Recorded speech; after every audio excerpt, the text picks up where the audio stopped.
हम सीखने जा रहे हैं आज पूर्ण विराम और फुल स्टॉप। हम हिंदी में देखते हैं, अभी हमने देखा एक पाठ लिख रहे थे और वाक्य के खत्म होने के बाद में, एंड होने के बाद में हम ये पूर्ण विराम लगा रहे थे। तो हिंदी में क्या होता है, ये वाक्य है, वह मेरा भाई है, वह मेरा भाई है, ये एक वाक्य हो गया। और वाक्य में क्या होता है, शब्द होते हैं, शब्दों से मिलकर वाक्य बनता है, ये एक वाक्य है। और इसमें शब्दों की संख्या पूछे तो 1 2 3 4 शब्द हैं। कितने शब्द हैं? 4 शब्द हैं। मान लीजिए जैसे वह और ह, ये एक शब्द है। वह शब्द में होते हैं अक्षर या वर्ण। वह और ह कितने अक्षर हैं, वर्ण हैं, 2 हैं। बात समझ में आई? मतलब अक्षर से मिलकर क्या बनता है, शब्द बनता है। क्या बनता है? शब्द बनता है। और शब्दों से मिलकर क्या बनता है, वाक्य बनता है। क्या बनता है? वाक्य। और वाक्य जो बनता है उसके अंत में जब वाक्य खत्म हो जाता है, एंड होता है, तो उसके बाद में हिंदी में इस प्रकार से एक खड़ी लाइन खींच देते हैं। इसी को हम पूर्ण विराम कहते हैं। ये पूरा वाक्य है। क्या है ये पूरा वाक्य है। और इस वाक्य में शब्द हैं, वह मेरा भाई और है। और शब्द में जैसे मेरा शब्द है तो मेरा शब्द में म र, ये क्या है, वर्ण है। और ध्वनि की बात करें तो में और रा, ये ध्वनि है। इतनी बात समझ में आ गई। वर्ण और अक्षर से मिलकर शब्द बनते हैं, शब्दों से मिलकर वाक्य बनता है। और वाक्य के अंत में इस प्रकार से पूर्ण विराम लगता है। अब अंग्रेजी में क्या होता है, देखिए। अंग्रेजी में पूर्ण विराम को कहते हैं फुल स्टॉप। क्या कहते हैं? Full stop. आपने देखा होगा अंग्रेजी में ये सेंटेंस है। अंग्रेजी में वाक्य को सेंटेंस कहते हैं। क्या कहते हैं? सेंटेंस कहते हैं। तो सेंटेंस में देखिएगा, ही इज माई ब्रदर, मतलब इसका अर्थ होता है वह मेरा भाई है। तो ही इज माई ब्रदर के बाद में अंग्रेजी में यहां पर पूर्ण विराम की जगह में यहां पर अंग्रेजी में फुल स्टॉप लगता है। यदि एक डॉट लगा देते हैं तो उस डॉट को कहते हैं फुल स्टॉप। ये सेंटेंस के एंड होने के बाद में लगता है। यहां वाक्य कह रहे थे, अंग्रेजी में सेंटेंस कह रहे हैं। और सेंटेंस में क्या है, ही वर्ड है। क्या है? वर्ड में शब्द। और वर्ड में क्या है, लेटर है। तो लेटर से मिलकर क्या बना, वर्ड बना।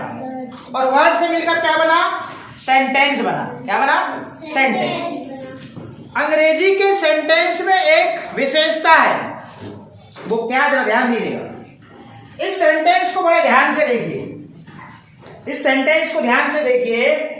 इस सेंटेंस की शुरुआत जिस वर्ड से हो रही है, जिस शब्द से हो रही है, उसका पहला लेटर कैपिटल होता है। देख लीजिए, देखिए।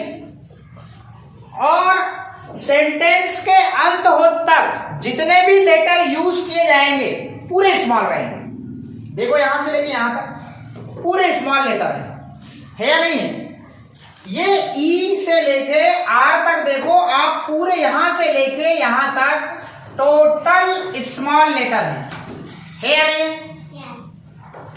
और मात्र इस सेंटेंस की शुरुआत मात्र कैपिटल लेटर से हुई है बस।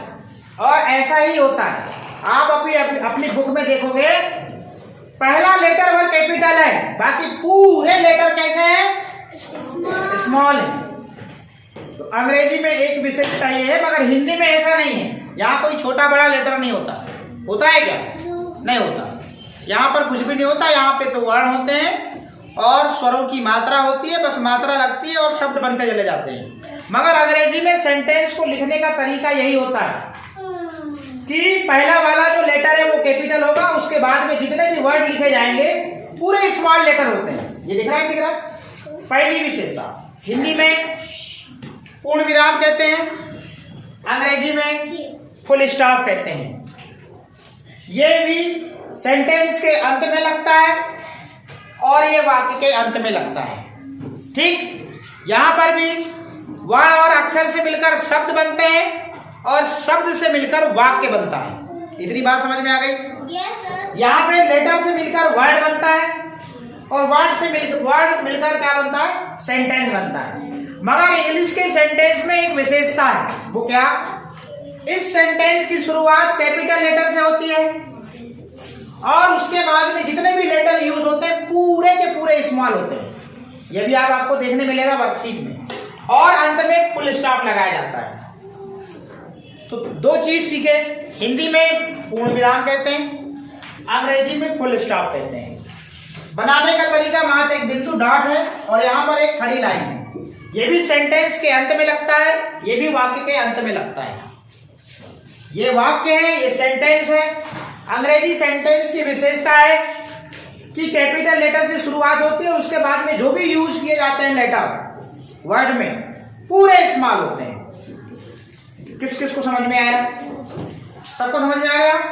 रिपीट करने वाली बात तो नहीं, मैं एक बार और रिपीट कर सकता हूँ। एक बार और रिपीट कर सकता हूँ यदि समझ में नहीं आया। इसको देख लीजिए, पूर्ण विराम, फुल स्टॉप। पूर्ण विराम का यूज कैसे होता है वो बताया, फुल स्टॉप का यूज कैसे होता है वो बताया, इंग्लिश के सेंटेंस की क्या विशेषता होती है वो बताया, अंग्रेजी में मैंने बता दिया, और हिंदी में क्या विशेषता, इसमें कुछ विशेषता वाला नहीं है। मात्र इंग्लिश के सेंटेंस में विशेषता होती है, वो ये होती है कि इसकी शुरुआत कैपिटल लेटर से होती है और बाकी जो लेटर यूज किए जाते हैं वो पूरे के पूरे क्या होते हैं? स्मॉल होते हैं और अंत में डॉट मतलब फुल स्टॉप होता है।